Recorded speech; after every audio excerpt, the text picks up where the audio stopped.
slavery, at least the chattel sort that was prevalent throughout the Atlantic during the 19th century, may be gone.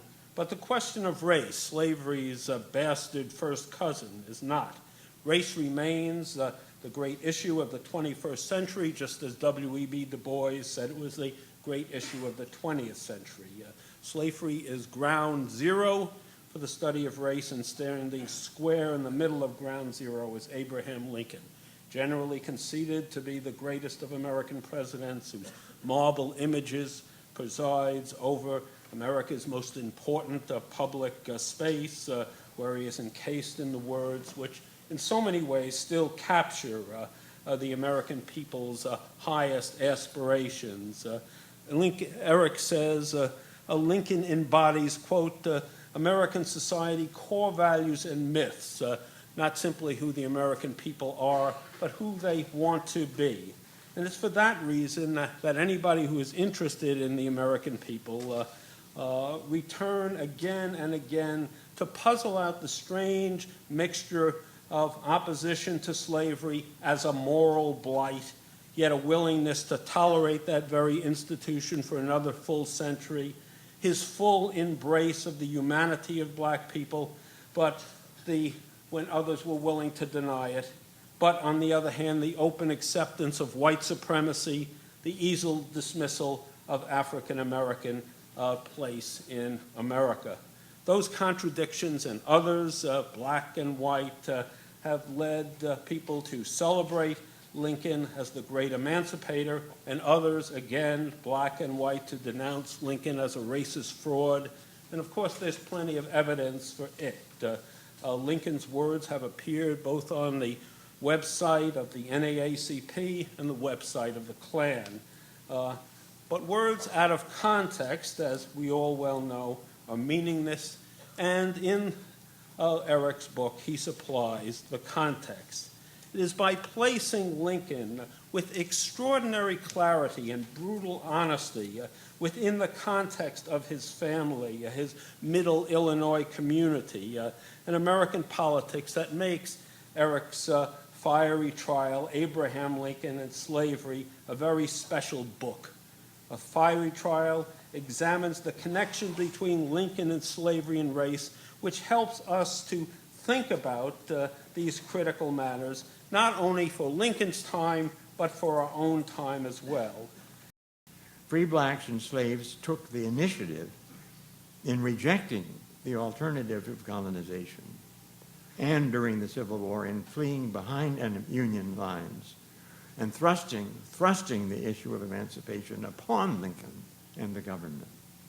So in terms of growth, Lincoln, when in motion, as Eric puts it, had to adjust again and again and again to a whole series of wholly unexpected and fortuitous events and circumstances that ultimately put him in a position where he could actually take action against an institution he said he'd always hated, and against which he had even spoken publicly in his late 20s. If Lincoln had not grown up in a region where slavery was a living presence and where racism was so deeply entrenched, if he had not internalized the kind of prejudice that barred black social and political equality and favored colonization, he probably could not have been elected to office in Illinois and probably could never have been president. Given his regional background, his continuing and long-term hatred of slavery, what in 1855 he termed a monstrous injustice, is remarkable. On the other hand, as David Donald has pointed out, his decision as a lawyer to represent Robert Matson in seeking to return to slavery a family entitled to freedom under Illinois law shows that up to 1847, as Eric makes clear, he had never again given consistent thought to the issue of slavery. I'm not implying that Lincoln's unique mixture of traits made him the ideal president, given the political circumstances of the early 1860s. If Lincoln had had different beliefs, traits, and understandings, one can imagine an earlier rejection of colonization and an earlier commitment to emancipation and the 13th Amendment. But clearly his actual growth added to the traits that made his political success possible, was essential for the nation's stunning and wholly unpredictable achievement of slave emancipation in 1865.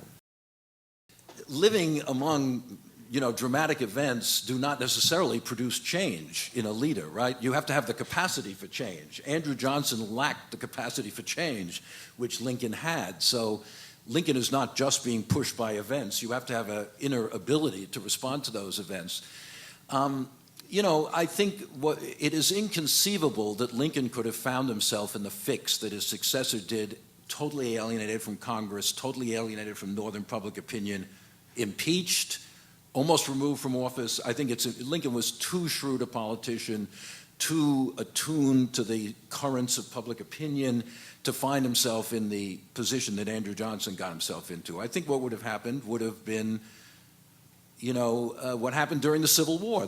Lincoln and Congress, et cetera, would have debated and argued, and they would have come to some deal. They would have come to some unified policy eventually. It probably would have looked something like the 14th Amendment, the Civil Rights Acts of 1866, which had the unanimous support of the Republican Party. Lincoln would not have gone in a different direction from that. Would he have gone toward universal black male suffrage, the 15th Amendment? I don't know. That's several years down the road. And of course, the problem with this question is once you change one thing in history, everything else begins to change in ways that we can't predict. But I think, at the end of his life, Lincoln had moved very far from the, rather conventional views about the role of blacks in American society that he had earlier on. And, there is no reason to think that he would not have continued to change. Up to what point is impossible to say, but you wouldn't have had the giant crisis, that political crisis that emerged because of the stubbornness and incompetence of his successor. To me, the remarkable thing is not how racism persists, which ought not to be surprising, but how far many people were willing to go beyond it at that moment. I mean, the 14th Amendment is still controversial today. It probably could not be ratified today. The fact that it was ratified and the 15th Amendment after the Civil War is, this is a decade after the Supreme Court has declared that no black person can be a citizen of the United States. So that's an amazing transformation of the nature of the American body politic, which of course there was then a reaction against, but it shows you that, how the Civil War had catalyzed a new vision of the American nation, at least for a moment. The funny thing is today, any politician who changes is called a flip-flopper, right? If you change your mind about anything, the notion seems to be that people ought to have exactly the same views throughout their entire life, which seems an odd way to think about statesmanship or something. It's an interesting question. I mean, I think that the thing about Lincoln is I believe that he wasn't, David Donald's biography of Lincoln in the 1990s made him, we always try to make Lincoln our contemporary, and he kind of tried to make Lincoln sort of like Clinton in a way, that a guy without deep principles, who's kind of buffeted by events, and he just moves from this side to that side, and there's no real... I don't think that's any more correct than to say he was a secret abolitionist and just plotting all his life to emancipate the slaves, as you find in some literature. I think there was always a moral compass at the center of his view. It just he couldn't quite figure out the ways to implement it, and that's what changes, really, is the politics of slavery, the implementation of some kind of anti-slavery view. So, I don't think Lincoln suffered by this open-mindedness. He wasn't someone who was just going with the winds, who was just going, every day doing what was popular. He was a Whig for 20 years. The Whigs always lost in Illinois.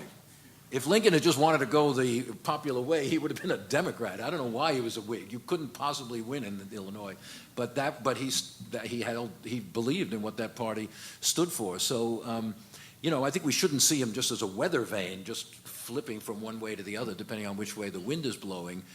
There was a strong center to his views, but on the other hand, he had this capacity to grow. I prefer actual growth to change, because I think it was, he was changing in a direction of greater and greater openness and